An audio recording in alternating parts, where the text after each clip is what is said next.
জামাত ইসলামীর আকীদা খারাপ, এই কথা যারা বলে আসেন না। জামাত ইসলামীর আকীদা কিতাবে লেখা আছে।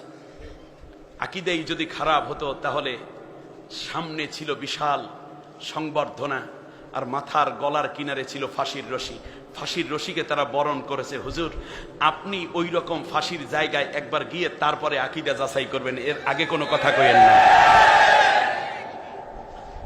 জামাত ইসলামী মনে করে পীর মাশায়েখদের দ্বারা তো একটা খেদমত চলছে আম জনতার মধ্যে, অতএব আমাদের পীরের দিকে আমরা না গিয়ে বরং আমরা একটা কাজ করি, সেটা হচ্ছে ছাত্র সমাজের মধ্যে কিংবা দেশ এবং জাতির মধ্যে আমরা অনেকগুলো হাসপাতাল বানাইয়া দিই। ওনারা বানাইছেন আত্মার চিকিৎসা কেন্দ্র। কোথায়? খানকায়। অতএব আমরা শারীরিক চিকিৎসাটা করার জন্য আমরা ইসলামী ব্যাংক হাসপাতাল বানাই, আমরা ইবনে সিনা বানাই, আমরা দাতব্য চিকিৎসালয় বানাই।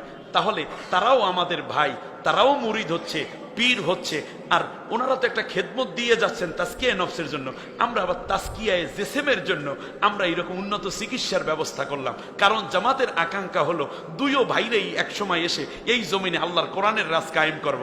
কিন্তু আপনাদেরকে যখন এই সারটুকু দিল, আপনারা এই খানকা থেকে এদের বিরুদ্ধে ফতুয়া শুরু করছেন। হাসপাতাল থেকে ফতুয়া শুরু হইল না, খানকা থেকে তাদের বিরুদ্ধে ফতুয়া দিয়ে আপনারা মূলত ইনসাফ করতে পারেন নাই।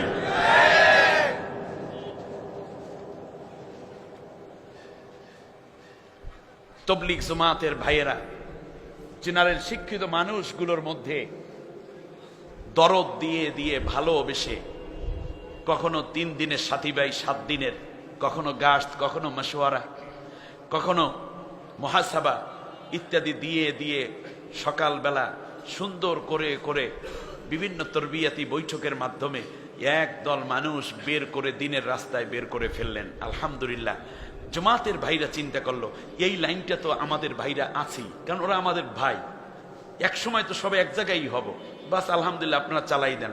কিন্তু একামতে দ্বীনের জন্য ইউনিভার্সিটিগুলোতে, কলেজগুলোতে, হাই স্কুলগুলোতে কিংবা দাখিল মাদ্রাসা কিংবা অন্যান্য মাদ্রাসাগুলোতে কেমন করে একামতে দ্বীনের জন্য তো একদল মানুষ মুজাহিদ তৈরি করা দরকার। ওনারা তৈরি করতেছেন ইহসান করার জন্য, আমাদের মুজাহিদ তৈরি করার জন্য, জীবন বাজি রেখেও যেন লড়তে পারে সেই জন্য তেজদীপ্ত একদল যুবক তৈরি করা দরকার, ছাত্র তৈরি করা দরকার, শিক্ষিত মানুষ তৈরি করা দরকার।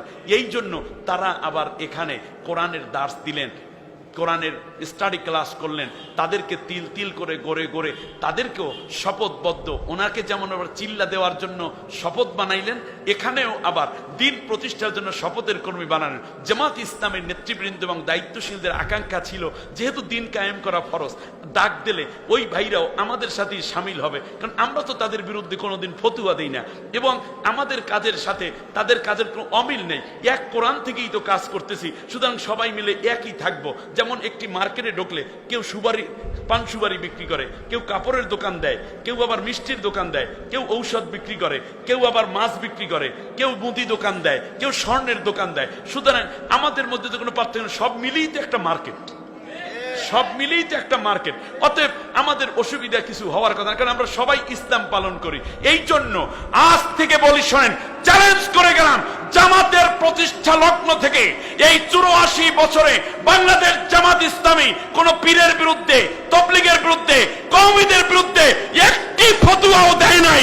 কিন্তু আমাদের ভাইয়েরা যেই দরদ নিয়ে জামাত ইসলামী চুপ থাকলো, একই মোহনায় মিলে যাব, যার যার কাজকে স্বীকৃতি দিয়ে জামাত যে দরদ একটা মন বড় করে রেখেছে, আপনারা এই হৃদয়টাকে সরল পেয়ে বারবার আঘাত এনেছেন। এটা আপনাদের বোকামি, এটা আপনাদের সংকীর্ণতা, অথচ একামতে দিনের কাজ করা ফরজ। আমাদের ভাইরা এই কাজটি করছে, জীবন দিচ্ছে, জেল খাচ্ছে, আয়না করে যাচ্ছে, ফাঁসি হচ্ছে।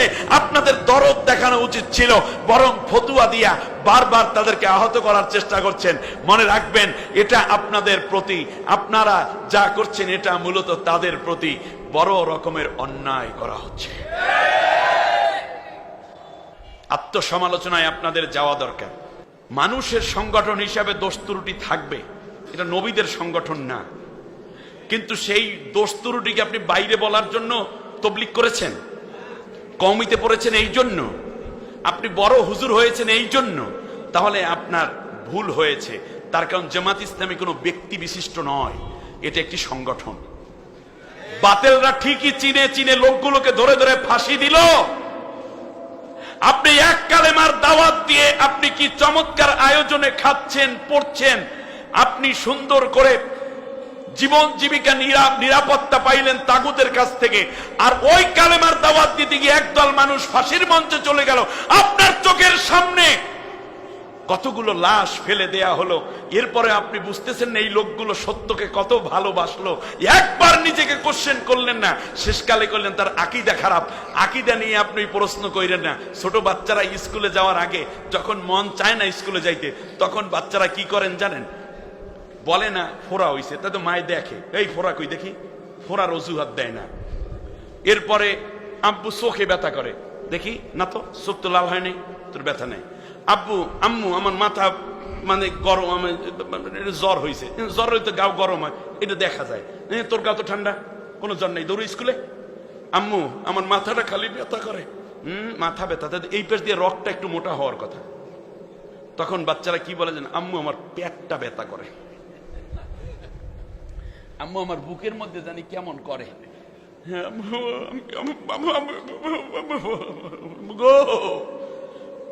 মাইকায় বাজান থাও, স্কুলে যাওয়া লাগবে না। এমন এক রোগের কথা বলছে যা কেউ দেখে না, মানে আকীদা খারাপ। জামাত ইসলামীর আকীদা খারাপ, এই কথা যারা বলে আসেন না। জামাত ইসলামীর আকীদা কেতাবে লেখা আছে। আকীদাই যদি খারাপ হতো তাহলে সামনে ছিল বিশাল সংবর্ধনা, আর মাথার গলার কিনারে ছিল ফাঁসির রশি। ফাঁসির রশিকে তারা বরণ করেছে। হুজুর, আপনি ওই রকম ফাঁসির জায়গায় একবার গিয়ে তারপরে আকীদা যাচাই করবেন, এর আগে কোনো কথা কইেন না।